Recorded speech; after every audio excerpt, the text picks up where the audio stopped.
Hi, everyone. Welcome to another episode of Led by Life. We're your hosts. I'm Rafaela, and this is Hannah. If you're new to the podcast, welcome. Hannah and I are both manifestors in human design, and that's how we met. So we decided to bring our shared interests for, deeper conversations and just kind of personal reflection and um, inquiry about this human experience that we're all in. And we talk about fun things like human design and gene keys. So, welcome. Welcome. Yeah. So, we've been actually on a break for about 6 weeks as I was making my way over to California, which I am now in San Diego, California. And we've been here for a month. Crazy. Yeah. I've been reflecting the last couple of days on how could I summarize in words what this transition has been like. And actually in reading the 12th gene key is likely what then sparked me really wanting to do that. And a lot of it is about the 12th gene key is a lot about language. And in relation to the gate of caution, there's something about this energy that it is most impactful, like what you say is most impactful with the energy that comes with it, or like the tone or the frequency of your voice. But also like when you're in the mood for it. Yeah. And after reading the 12th gene key, I was like, I'm really feeling in the mood to kind of share my reflections on what it's been like for us to move 3,000 plus miles into a city we've never been to before, into new jobs, new environments, and really all like with this thread of listening to my soul's desires. As part of your ego authority, following your heart. Yeah, yeah. Yeah. And it's, so when I opened the book, I realized that in the I Ching, it's referred to as a pure heart. And I just thought it was so interesting because so I have the 12th gate defined, and it's in the body side, in the unconscious body side. Design. The Yeah. design side, yes. And when reflecting on it, I felt like, wow, it's actually, I feel like it's been pretty resonant lately with me getting back into working in person. I feel as if the impact that my voice has on my environment has been really reflected back to me. Because now I'm running groups. I'm running group therapy. And so you talk in front of a group of people or you do processes, right? And it can get quite emotional. And I've noticed that like it's been what almost 3 years since I've done this in person. And so much has changed in the last 3 years. I mean, I've changed and I'd like to think in some ways have evolved and transitioned.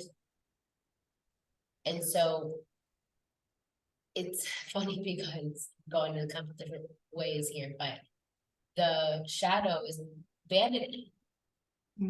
Yeah. And I was thinking about like how we've talked about more prima donna energy. Yeah. What gate is that in? It's my personality sun gate in the second line, so the 46.2, Yeah. which is the prima donna, which is this energy of wanting to be a success before it's realized, before your time, sort of. Yeah. Yeah. But it made me think of that because of the shadow is like vanity here. And it Have you had says, a look at the have you had a look at the 12.6? Because I remember you saying before we jumped onto this that it's in the sixth line. You have it in the sixth line.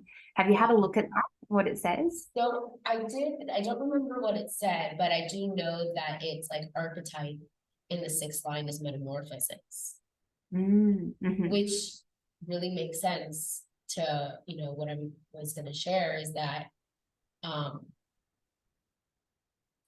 so this vanity of like being in love with yourself and also like loving the sound of your own voice, which I will attest to. I do love the sound of my own voice. And so, being in a setting where you speak in front of people, and I've always said that, like, I would love to be a speaker. I mean, I do run with therapy, and I'm a therapist and for profession. So I talk a lot and listen a lot, and I do have this ability to kind of invoke people with emotion through my words. And I've noticed recently, like, it's this running joke right now at work with the patients that they say, Rafaela, we love your groups, but we hate them. You bring out all of the emotions. Interesting. And it's so interesting to see and to really witness it this way, because before, I mean, I was pretty new into the field and into experience, and so I was still learning, and I still am. But I think that the last 3 years of life, having changed within myself, having grown and all that, I feel like I came back, especially now also learning so much about human design and the power of my voice and like how important it actually is to my energetic constitution and all of the things that really make me me. It's so interesting to come back. It's like, and this might sound like a little bit of vanity in it, that like my voice has a pretty big impact. Yeah. Well, you're a manifestor as well. And what came to me was that I think this is a manifested energy, right? Because it is a direct connection from a motor center, the emotional solar plexus, to the throat, which is manifested channels. And this is a question for you. I wonder if you've looked much into the different like type of channels and circuits and things like that. But if I'm correct, there's only 3 pure manifested gates, right? In the throat. In the throat? I didn't know that, because I didn't know that, but yes. And real quick, because I don't want to forget, when you brought up about it being in the sixth line.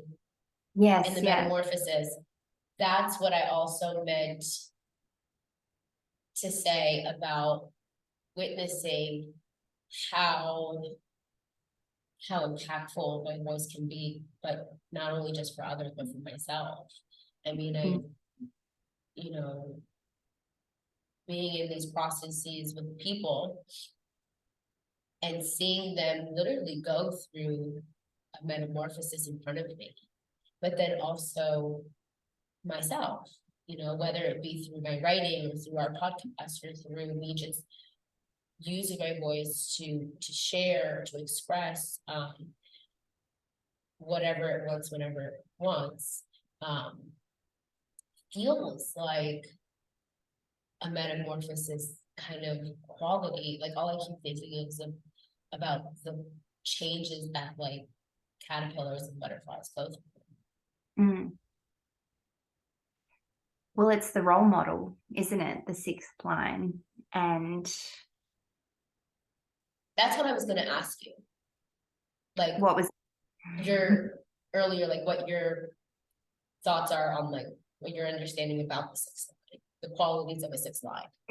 My understanding, I don't have it in my profile, neither of us do, but I do have some gates in the sixth line. Why is that word so hard to say? I don't have many. I know I do have, I'm just having a quick look at my chart. I have two. I have two gates in the sixth line. I have the one, the creative role model, creative expression. And so I suppose that makes sense that my personality moon, it is in the 1.6. And then I have the gate of influence, 31.6 in the sixth line, which is in my Jupiter personality, on the personality side. So, I mean, for anyone who's kind of new to human design, this is probably all just a lot of blah, blah. blah, blah, blah right now. But it's interesting because, well, one thing, there's a few things I want to say, but one thing is that both of us have expressed, because we've still, even though we took a pause from the podcast, we've still been in contact a lot, and we've been voice noting, and we've been catching up a couple of times over the last 6 weeks that we took a break from recording. And both of us had expressed that we were feeling like we're back where we were like a year ago, but we're so different at the same time. Like in a way, we're kind of noticing a whole lot of patterns repeat themselves. We're kind of going back to things or lessons that we were going through this time last year, but so much has changed. And so it's just, I don't know, I was just thinking a lot about this idea of the butterfly as well, because this time last year, I found myself going into a bit of a void, going into a bit of a period of retreating into the cocoon. And then I kind of came out of it a few months later as this new version of myself. And that's really what I've been experiencing recently as well, is I've been going into this void and going through a big metamorphosis, an internal metamorphosis. And then I'm still yet to kind of discover who I am on the other side of that. So just a few reflections from what you shared. But what I wanted to say before was, and I don't know, because again, I'm not an expert. Neither of us are experts in human design. We're just kind of sharing our exploration and our experiment as we go. But if we think about manifested energy being a motor center connected to the throat, right? Then the only ones that I can see directly are the heart, the 21 to the 45 going into the throat, the 22 to the 12. So this is what we're talking about today, the 12th gate connected to the emotional solar plexus, which is a motor center.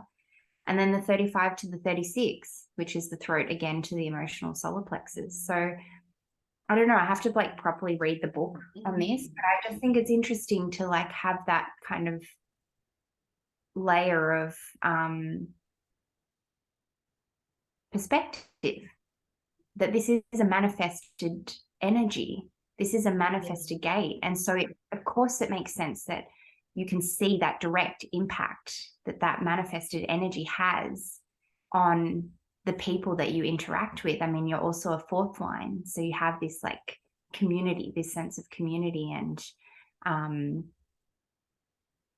And it's also interesting that you've got an open emotional solar plexus. So this is a place of wisdom in your chart.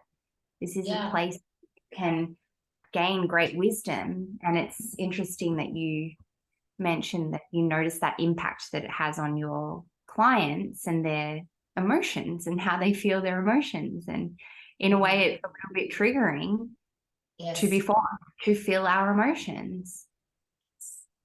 Yeah, absolutely. You know, it coming out, the energy going from the emotional circles up to the throat. The 22, I don't have. I don't have the 22, but Travis has the 22.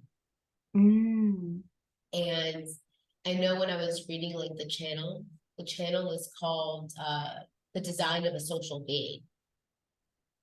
And it's funny because we were having lunch with like a new friend of ours that he met through his new job. And later we're talking and he's like, man, I sometimes just don't know what to say, you know, like in conversation. And he's a 1-3.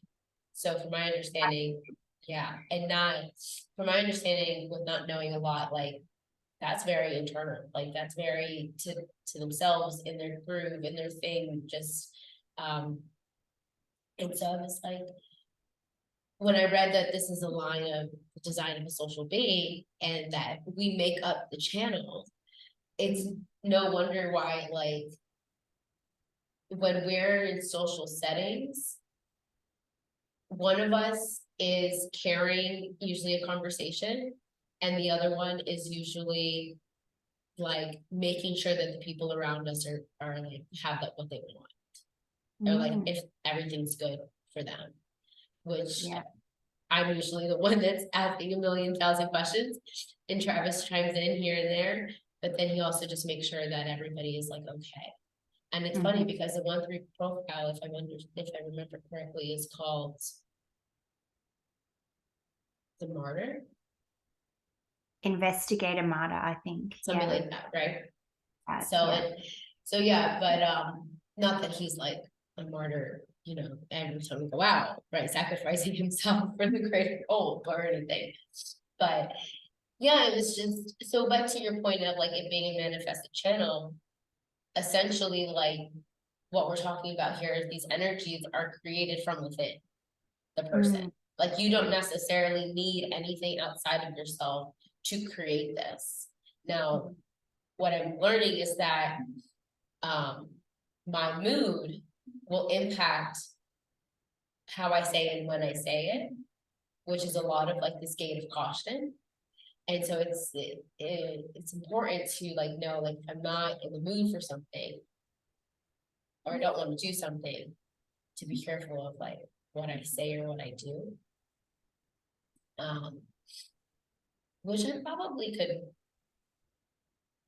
take a more of a look at, I think, maybe.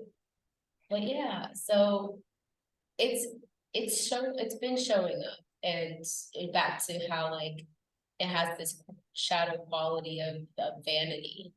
I notice that I'll have this part of me that will like show up when I'm speaking sometimes that will feel like very involved with themselves, almost like an ego voice, kind of popping up, and I'll have to just say, okay, like just quietly sit down, like we're just listening right now, or you know, whatever it is. And there was another part in this reading of the gene key that 12th gene key is very much associated with the process of transformation and death, metamorphosis. Wow. So what does that mean to you when you think about this idea of death and rebirth and metamorphosis? What does it mean?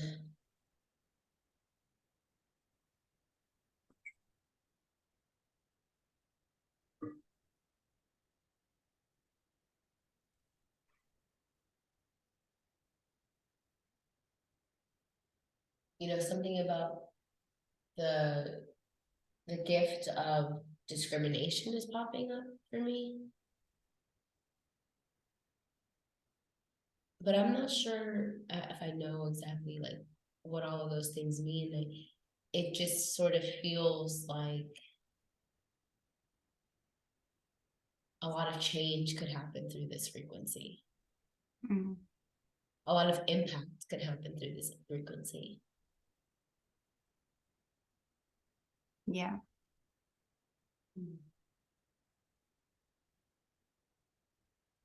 Because that's sort of like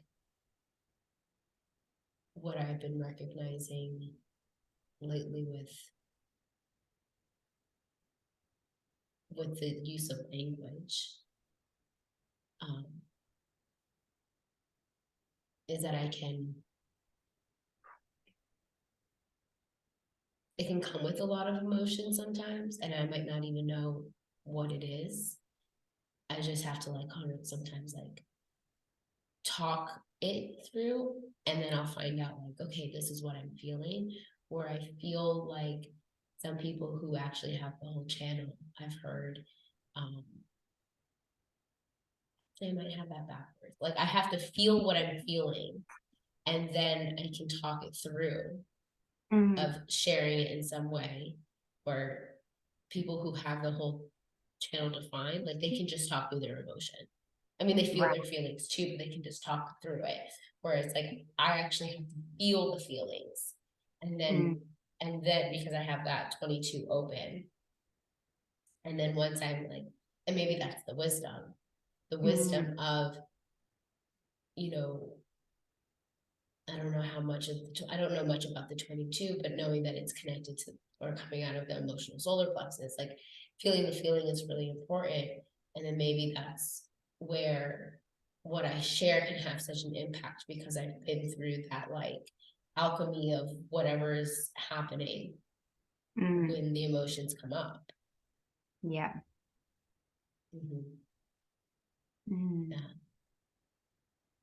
Yeah. But you know, I wonder if it's kind of reflective right now. The gate 12. Explain it.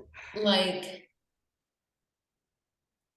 in a sense that the mood is like neutral.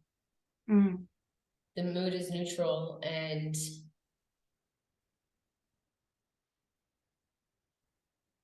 maybe doesn't have anything it needs to say. I don't. We're both open emotionals as well. It's interesting. I feel really calm in your presence. I feel very peaceful, and for the most part, I think when we both meet, we often will be coming together and bringing different things that we've been feeling or experiencing. But I always feel by the end of our conversations, I pretty much always feel just like very calm and peaceful. So I don't know. I don't know if that's your experience as well, but I often feel just like at ease in your presence. And yeah. Yeah. I don't know. And, you know, the other thing I'll say, well, thank you. I appreciate that. It's nice to know. The other thing I'll say about K-12 is that for me, it's also like kind of governed by my South node, which is past, direction, and environment. And I was kind of just sitting with that. I don't really know exactly what to make of it, but to think that maybe this is a comfort for me. This is a natural familiarity that maybe has existed like throughout my soul's entire being, like in its, I don't know.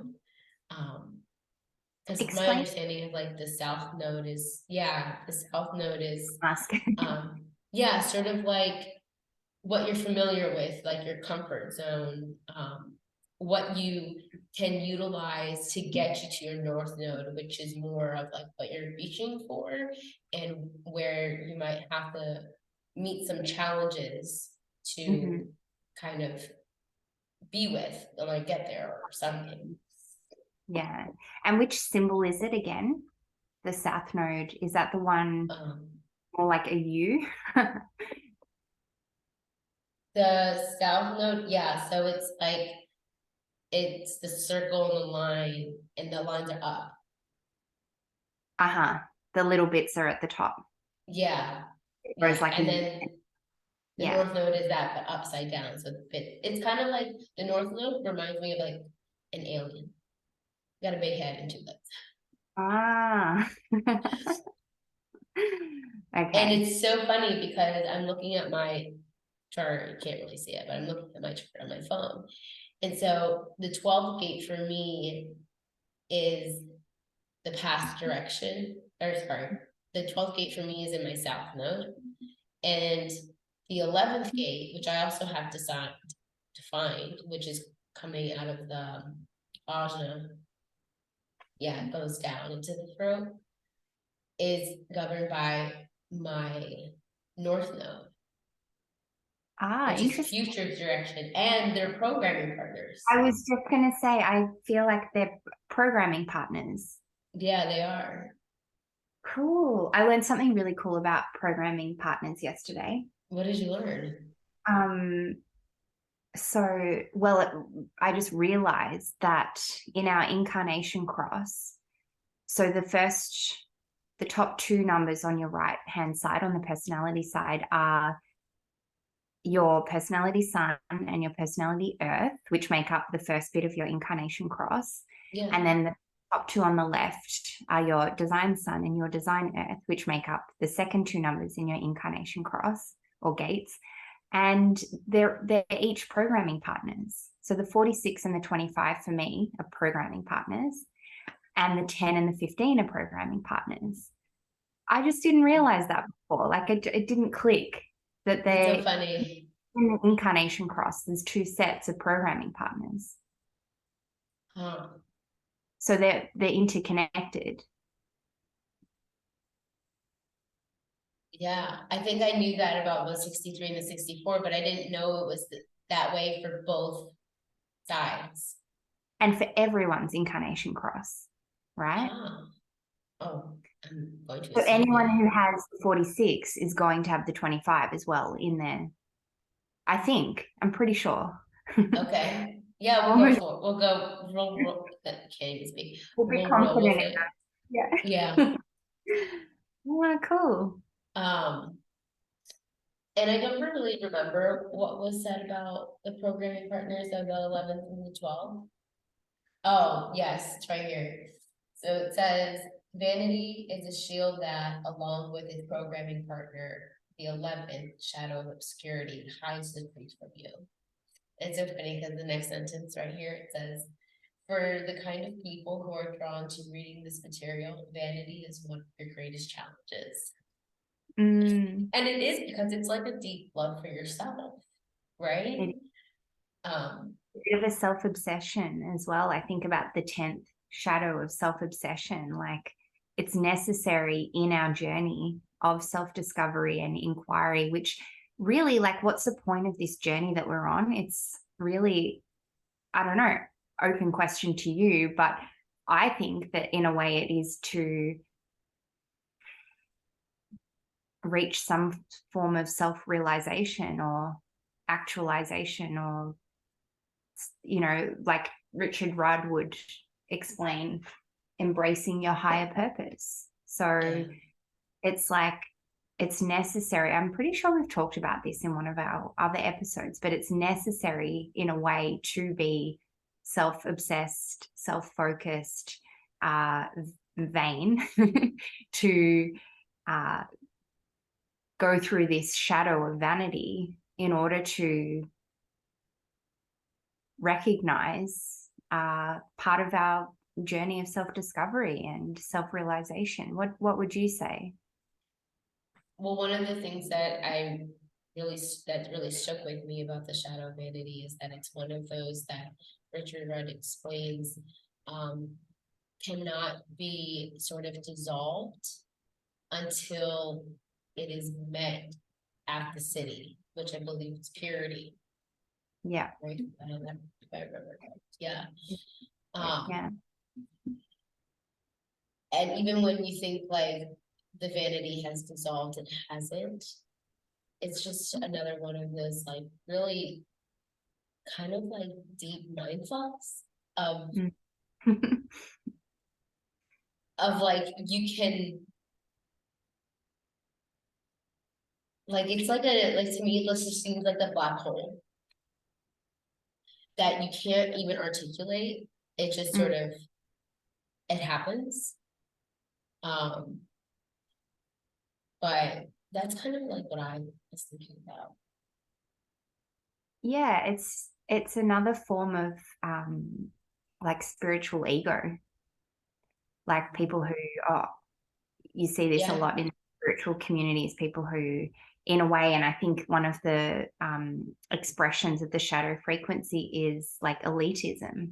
It's like people thinking that they're better than other people because they're really spiritual. And I've found myself in that trap before, like not never intentionally trying to think that I'm better than other people, but like in a way feeling like I can't connect with other people because I'm more more conscious, you know, because I'm just at a different path of my journey, right? I'm just someone who is interested in learning more about these things. And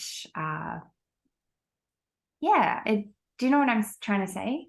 Yeah, no, absolutely.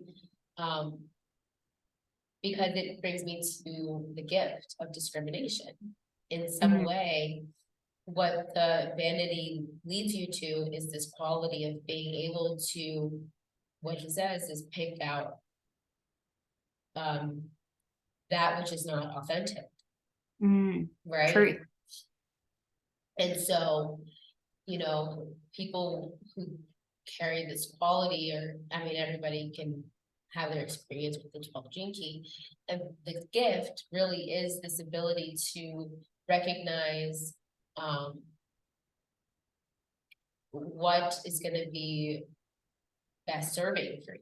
It doesn't mean that anyone's less than you or that you're greater than anybody, but where can you be met with energies and frequencies that are supportive and authentic, and maybe some say pure-hearted or like-minded, or you know, whatever it is for you that like you want to kind of surround yourself with. And it's funny because I'm new here to this city, and I'm still trying to get a feel of like what the city is about, like what's happening.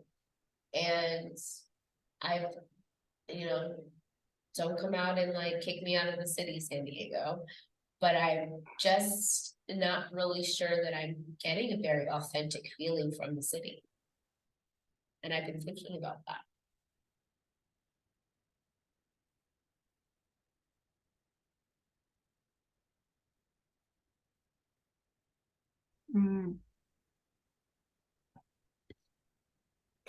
It just froze for me. Oh, what I had mentioned, I don't know if you heard me, was that I would feel like I've been getting like sort of an inauthentic feeling from the city, from the environment that I'm in. And I don't know. I mean, I have a few ideas of maybe why that is. But again, like I've only been here a month. Like I really am. This is an interesting question. Like, how do we know where to, I suppose, just be patient with where we're at,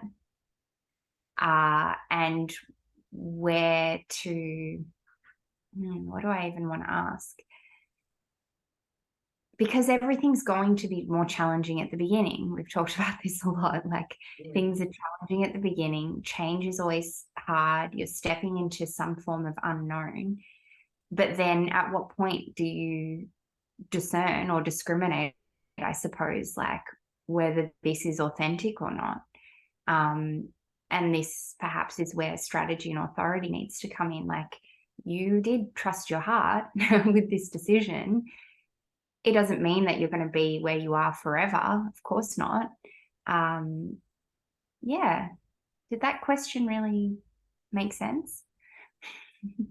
Yes, but I think because you have more, like I get what you're saying, because you have more background of like how I've been feeling, right? And maybe for those listening, they're like, what is she talking about? What's difficulty? What difficulty? You know. So I think that you have, like listening to listening to whatever your intuition is the best way for you to invoke this quality of discrimination. Because I think that maybe your intuition will lead you to what feels right or not. It just reminded me of when I was doing my meditation teacher training. We explored emotions in one of the modules, and I remember my instructor telling us about this guy who got into an accident and had brain damage, and he made a full recovery apart from the fact that he wasn't able to feel emotions. He lost his sense of emotions. Whatever happened, whatever damage was caused to the brain, he lost the ability to feel emotions. And what they found, they did some sort of studies, and they found that he couldn't make decisions because he couldn't feel emotions.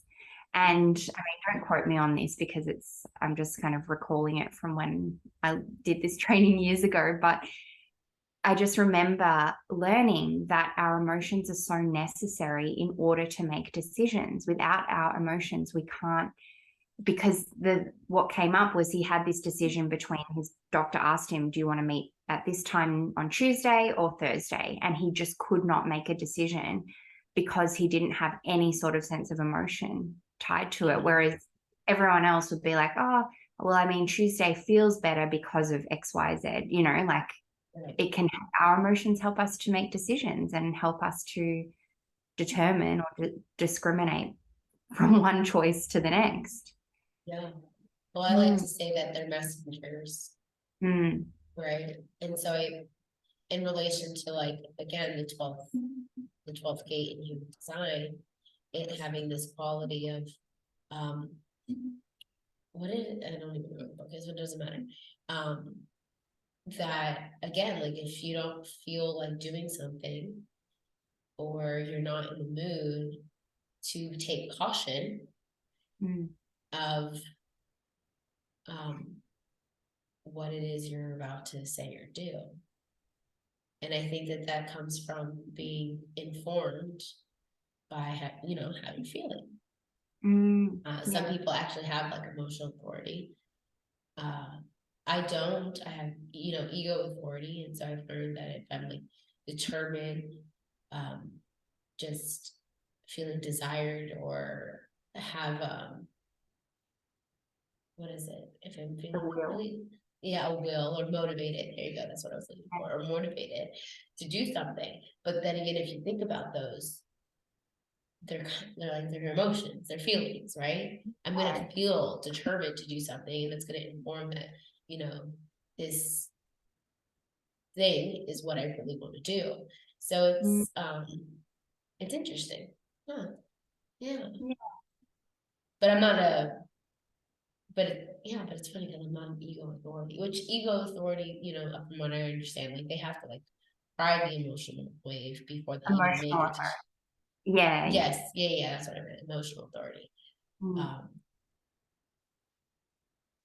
Where, because for me, myself, I do kind of stay a little bit more even keel, that I guess it's like an urge, back to like it feeling like an urge and it being. I feel like determination, will, motivation, desire, all kind of have a quality. Oh, I lost it. All have a quality of, I don't know, I lost what I was going to say. Yeah, I'm still trying to get a grasp on ego authority and how that really looks. Like, I know there's been certain big things in my life, big life changes and big decisions that I've had to make where I have really lent into trusting my heart. And for me, it's a very like heartfelt kind of very much like just a knowing in my heart, right? Mhm. Just a feeling in my heart. Can't explain it. It's not an emotion, but it's a feeling. Interesting. Yeah. And so I'm still learning how ego authority feels on a day-to-day basis, because I think for the big decisions, my heart just knows. Like my heart really just kind of knows. It's my intuition. It's a hard thing to explain, but on a day-to-day basis, I'm trying to just be like, okay, what do I want to do? What do I have the motivation to do? What do I have the energy for? What do I feel like my heart is in it? What are the things where I feel like my heart is in it? That's, I guess, the best way I can kind of describe for me how my ego authority manifests or presents itself. But I know it's different for you because yours is made up of different channels and circuitry. So yeah, it's interesting. It is interesting. But I noticed like my partner, my husband, Alex, he's an emotional manifester.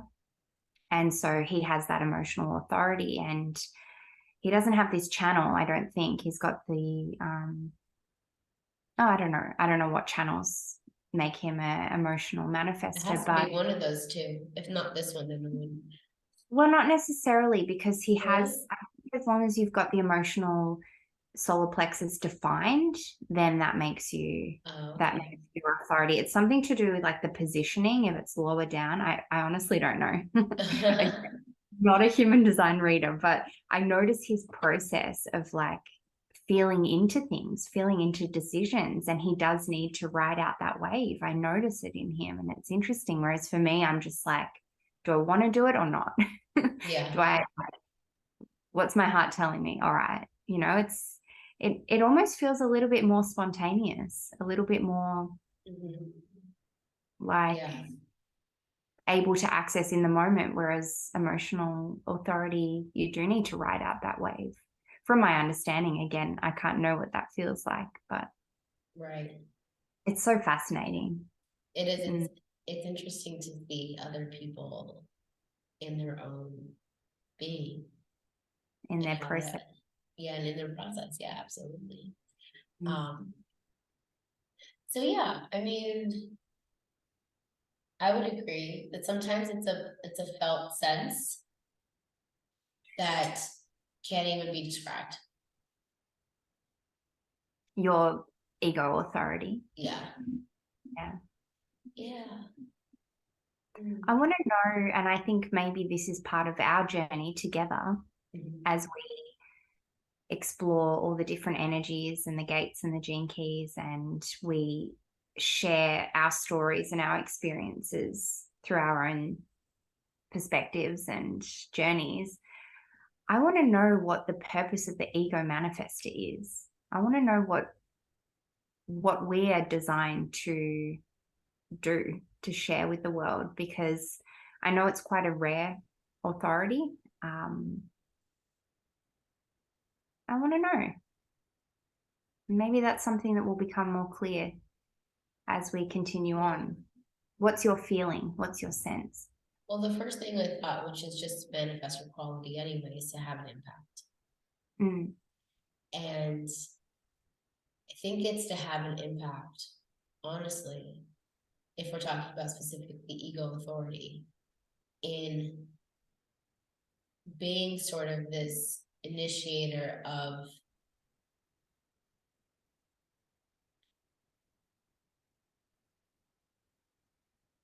doing what you want, like doing what your heart wants, or not doing what your heart doesn't want to do. Being like sort of an energetic role model for that. Following your heart. But like literally, that's it.